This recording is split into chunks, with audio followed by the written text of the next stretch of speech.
We're actually bringing in former FDA Associate Commissioner Peter Pitts. And Peter, thank you so much for taking the time to be here. First, it can be hard to keep up with everything happening according to the pandemic and with the vaccine. So let's start where we are realistically with a potential vaccine. Sure. Thanks, Tabitha. I think where we are is in an incredible place. I mean, bringing new vaccines to market can take as long as 5 years or more.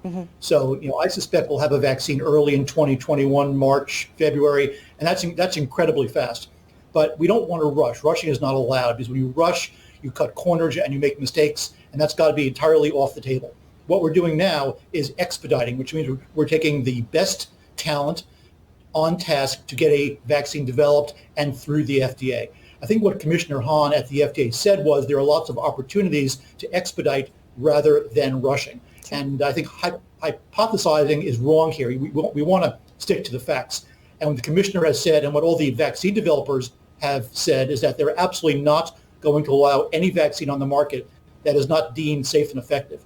Personally, I'm not a big fan of emergency use authorizations for vaccines. I don't think that's going to happen. That's my prediction. But it's important to understand that the FDA is on task, that this is not in any way a politicized process, despite what a lot of people in the media are saying, and that when a vaccine does come to market, it can be trusted. And right now, what's really crucial is to have faith in our public health authorities. Yeah, and you mentioned it's important to focus on the facts. So what are some of the facts around that, especially when it comes to the pros and cons of fast-tracking this vaccine for mass use?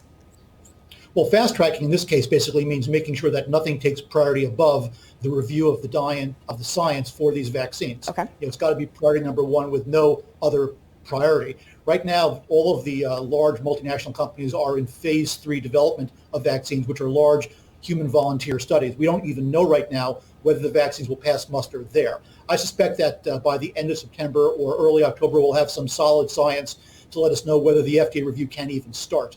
And at that point, it takes a lot of time and talent and really solid science to look at this data, understand what it says, and also send it by what's called an FDA advisory committee of vaccine experts who will also review the data and give the FDA their expert opinion, which will go into the equation as to whether the FDA chooses to approve the vaccine or not. And again, there'll probably be more than one vaccine being reviewed at the FDA.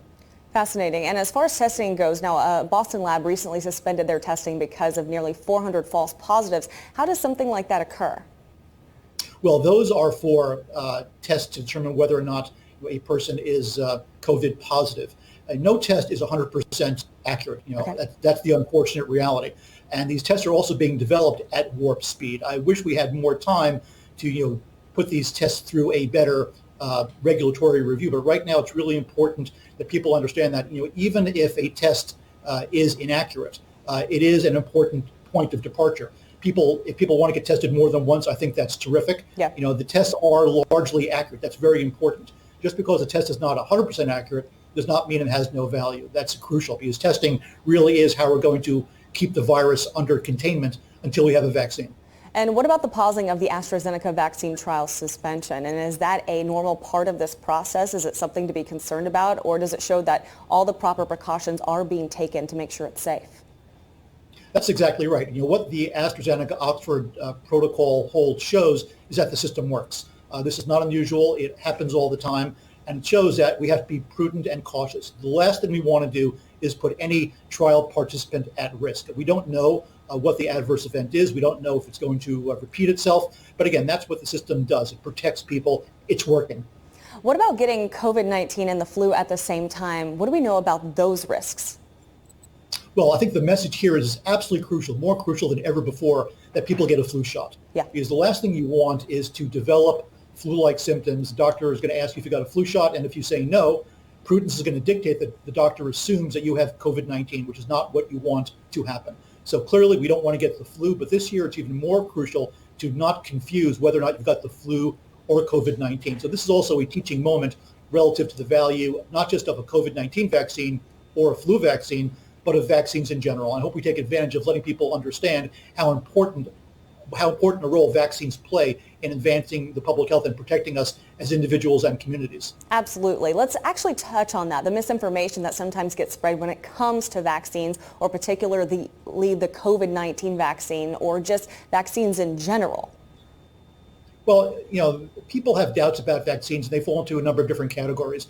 I think right now the people we need to really focus on are communities of color.